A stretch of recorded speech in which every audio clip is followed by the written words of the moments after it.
Malia Group. Since 2016, Malia Group is 85 years old. It was founded by your grandfather, I suppose, and you are the third generation of a family business that started in 1936, and today in 2021, you are a conglomerate of 27 companies working in different markets in the GCC, in Africa, and in the Levant. It wasn't easy for you. You chose difficult markets. I know for a fact when you explored Iraq in the 90s, when your group explored Iraq in the 90s, nobody was thinking of that territory for business. Today, you have developed that territory in different industries.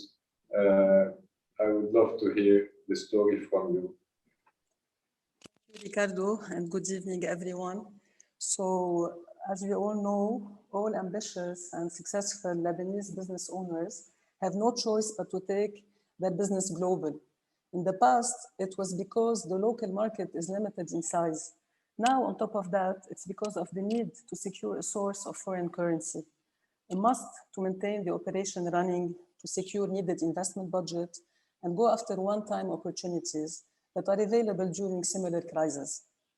As Lebanese, we're used to deal with all kinds of challenges, thanks to our resilience level, ingenuity, and hard work. No matter how tough it gets, we all have what it takes to succeed in protecting and expanding our businesses.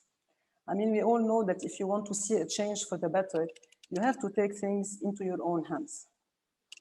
Our talent, commitment, and patience allowed us to make it this far. We learned on the go and we evolved. This gave us the courage to develop further and diversify, be it on sectorial level or territory. And in my opinion, this is thanks to the magical formula that is a combination of showing continuously high energy level, risk appetite, being very flexible, ensuring ongoing planning, and more importantly, being hands-on. For Lebanese businesses, expanding abroad is synonymous with survival. We needed to secure fresh funds, and this is precisely what should drive our decision-making. Going international certainly costs time and money and forces us to face plenty of obstacles. But this is how we will reduce our dependency on the local market, counting on the fact that one market balances an underperformance in another. It is true that we currently have circumstances that compel us to expand, but the good thing is that we can also capitalize on the interest the international community or diaspora has towards Lebanon. And there are many who are willing to help without expecting anything in return. To succeed in expanding internationally, we must have the right attitude and implement appropriate practices to mitigate expansion risks and make efficient use of resources that are limited for the majority of us. Now, any expansion strategy needs to be adaptive. What works well in one market might not succeed in another. I mean, the mix of stakeholders is different per venture, and this brings a new set of expectations on the table every time. The strategy we put in place should be, first of all, based on the understanding of our strengths and growth areas, and obviously prospects, while making sure that you have a differentiated value proposition. Second, it should cover a competitive analysis comparing our offerings against the leading competitors in the market, on top of understanding the targeted consumer behavior and expectations. Without all of this, we cannot develop appropriate sales and marketing strategies. Also, the expansion plan will obviously include a detailed budget and listing of needed resources. And on this, I say it's okay to stretch resources a bit for a period of time to avoid overinvestment, obviously where possible. Now, setting KPIs that will be tracked guarantees that corrective actions are taken. And I mean, a proactive approach is of utmost importance in such ventures.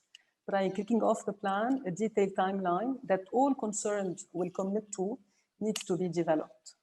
Today, and thanks to technology advancements, logistically, it's much easier to penetrate new markets than it was a few years ago. So a business can go international without having to implement itself abroad. First, trends can be easily detected and competition can be scanned fast and at no cost, allowing you to identify opportunities. Second, today's consumers is exposed and knowledgeable, and local success is often noticed abroad. Third, the target audiences are accessible and spending can be targeted.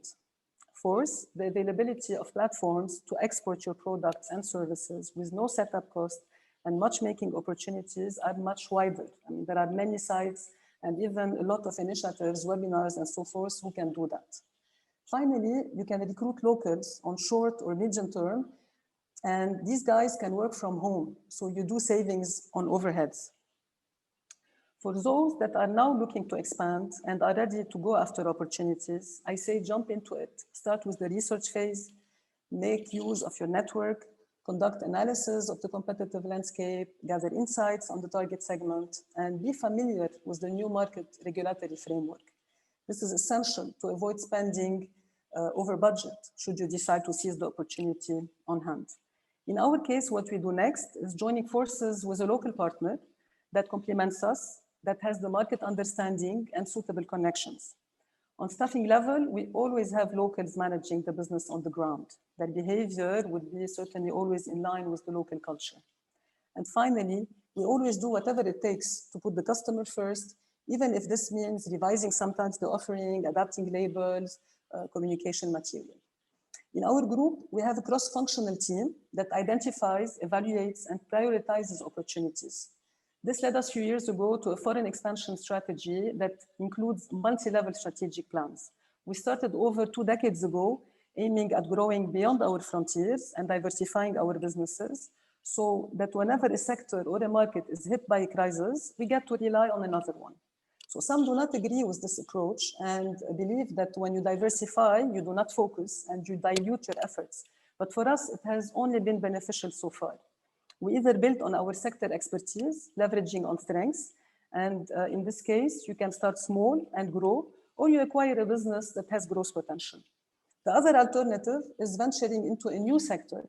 And in this case, you partner with someone knowledgeable, or also very often, like in our case, you get to recruit an expert that will lead the business. Now, for the industrialists in this session, our strategy for our manufacturing entities has 4 legs. First of all, our absolute priority is to export our in-house manufactured products. And to succeed, it is crucial to have the right product on hand, one that offers a differentiation versus competition, one that allows you to stand out in a crowded market. It's also a must to scale up the business and invest, for example, in new machinery so that you're ready to meet the new demand, and to keep on tweaking and adapting the product in line with local consumer expectations. In the case of our personal care brand, we noticed that there was an interest to consume Lebanese, and this generated a spillover on nearby markets thanks to the exposure and positive testimonials that we received. With social media and online reviews, our reputation precedes us. So making sure we do it right locally is certainly a must.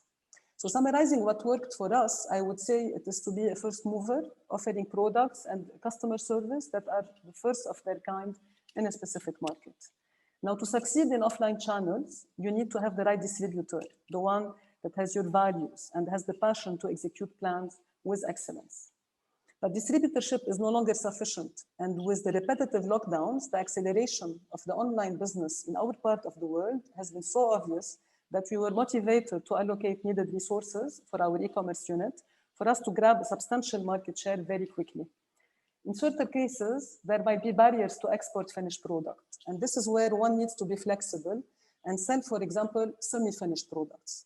The second leg of our strategy is to export and sell our know-how by identifying an established local manufacturer that would certainly be meeting required criteria and that would be interested and able to handle the manufacturing or packing of our portfolio or even his own brand. The third leg is to sell our manufacturing capability. So in that case, we would identify companies that would be seeking contract manufacturing for their portfolio to enter our market or our area, or even private label services. However, in this case, it would be for foreign companies to generate the fresh revenue. And finally, the last leg is identifying a company that would be interested in equity participation and that fulfills our strategic priorities, like, for example, granting us access to new markets or enhancing our R&D capabilities. The last example I will give is the one pertaining to the technology business we're active in. Since the demand shrank tremendously in Lebanon, we opened branches abroad and we moved the majority of our sales team and kept the back office in Beirut.